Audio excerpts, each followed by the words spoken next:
20 வயது நிரம்பிய ஒரு பெண் பிள்ளைக்கு திருமணம் செய்து வைக்க தீர்மானித்து வரம் பார்க்கிறார்கள். அவளுக்கு இதில் சம்மதமில்லை. இன்னும் கொஞ்ச காலம் உங்க கூடவே இருக்கிறேன் என்று வீட்டாரிடம் சொல்கிறாள். எதையுமே அவர்கள் காதில் வாங்கவில்லை. வயது கூடினால் வாழ்க்கை அமைவது கடினம் என்று அவளை விட 7 வயது கூடிய நபருக்கு திருமணம் செய்து வைக்கிறார்கள். கணவனாக வந்தவன் குடிபோதைக்கு அடிமையானவன். குடும்பத்தால் கூட திருத்த முடியாதவனை திருமணம் செய்து வைத்தால் மனைவி திருத்துவாள் என்று இவளின் தலையில் கட்டிவிட்டார்கள். பெற்ற தாய் தகப்பனால் திருத்த முடியாதவனை 20 வயது பிள்ளை எப்படி திருத்துவது? அது கனவிலும் நடக்காத காரியம். இருவரும் தனியாக ஒரு வீட்டில் வாழ ஆரம்பிக்கிறார்கள். கொஞ்ச நாள் சுமாராகத்தான் வாழ்க்கை நகர்கிறது. அவள் பெரிதாக அவனோடு பேசிக்கொள்வதில்லை.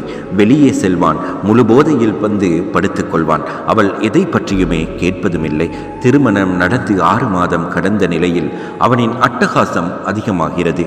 வீட்டிற்கு வருவதில்லை. நண்பர்களோடு சேர்ந்து வெளி இடங்களிலேயே தங்குவது, போதை பழக்கம், தவறான பெண்களின் சவகாசம் என்று தவறான பாதைகளிலேயே செல்கிறான். அடிக்கடி அவனின் நண்பர்கள் வீட்டிற்கு வருவார்கள். நடு வீட்டில் இருந்து நள்ளிரவு வரை குடித்து போதை தலைக்கேறியதும் அங்கேயே படுத்து உறங்கி விடுவார்கள். காலையில் இவள்தான் அவர்கள் போதையில் எடுத்த வாந்தியில் இருந்து எல்லாவற்றையும் துப்புரவு செய்ய வேண்டும். இப்படி நரகம் போல வாழ்க்கை கழிகிறது. நண்பர்களை விட்டு ஒரு நாள் கூட அவன் இருந்ததில்லை. ஒரு நாள் அவர்கள் எல்லோரும் உட்கார்ந்து குடித்து கொண்டு இருக்கும் போது போதை அதிகமாகி சுயநினைவு இல்லாமல் அங்கேயே உறங்கி விடுகிறார்கள். அதில் ஒருவன் மட்டும் அவள் இருந்த அறைக்கு செல்கிறான். அவள் உறங்கிக் கொண்டிருக்கிறாள். அவள் மீது கையை வைக்க திடுக்கிட்டு எழுந்து பார்க்கிறாள். அரை குறை ஆடியோடு அவளுக்கு பக்கத்தில் நிற்கிறான். எழுந்து ஓடுவதற்கு எத்தரிக்கிறாள். போதையில் இருந்தவனுக்கு காம உணர்வை தலைவிரித்து ஆடியது. அவளின் கழுத்தை பிடித்து நசுக்கிறான், அடிக்கிறான். சத்தம் போடுவதற்கு கூட முடியவில்லை. ஒரு வழியாக அவனை தள்ளிவிட்டு வெளியே ஓடி வந்து கணவனை எழுப்புகிறாள். அவன் பிணம் போல கிடக்கிறான். பயந்து நடுங்கி பதைத்து அங்கு இருக்க முடியாமல் பக்கத்து வீட்டிற்கு சென்று அங்கு படுத்துக் கொள்கிறாள். எதுவுமே காட்டிக்கொள்ளவில்லை. வெடிந்ததும் வீட்டிற்கு வருகிறாள்.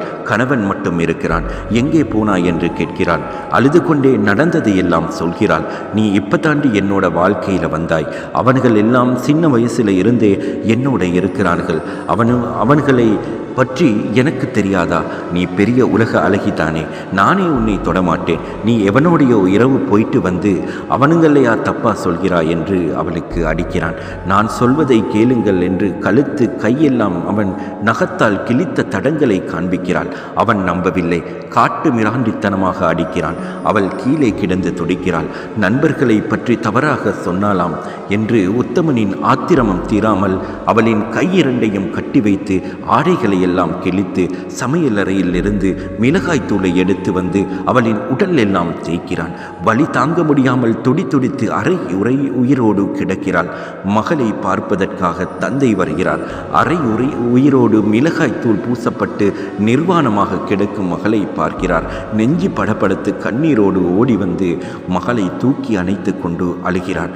இது என்ன கோலம் மகளே என்று கதறுகிறார். வைத்தியசாலைக்கு கொண்டு செல்கிறார்கள். கணவன் என்ற பெயரில் சித்திரவதை செய்த அந்த மிருகத்தையும் அவனின் நண்பர்களையும் கைது செய்து சிறையில் அடைக்கிறார்கள். 20 வயதில் ஆரம்பித்து வைத்த வாழ்க்கை 21 வயதுக்குள்ளேயே முடிவுக்கு வருகிறது. 20 வருடங்களாக பெற்று வளர்த்த பிள்ளையின் வாழ்க்கையை கொஞ்சம் சரி விசாரித்து அவதானமாக அமைத்து கொடுக்கவில்லை என்பதுதான் மன வருத்தத்திற்குரிய விடயம். தன் பிள்ளைக்கு கொஞ்சம் அடிபட்டாலே துடித்து போவார்கள் பெற்றவர்கள். அப்படி இருக்க மனிதாபிமானமே இல்லாத மிருகங்களின் கையில் கொடுத்து உடலில் மிளகாய் தூள் தேய்க்கும் அளவுக்கு அப்பாவி பெண்களின் வாழ்க்கையை மாட்டிக்கொள்கிறது. இதையெல்லாம் கேட்டு கண்கலங்கி கண்ணீர் விடுவதை தவிர வேறு என்ன செய்ய முடியும்? இறைவா.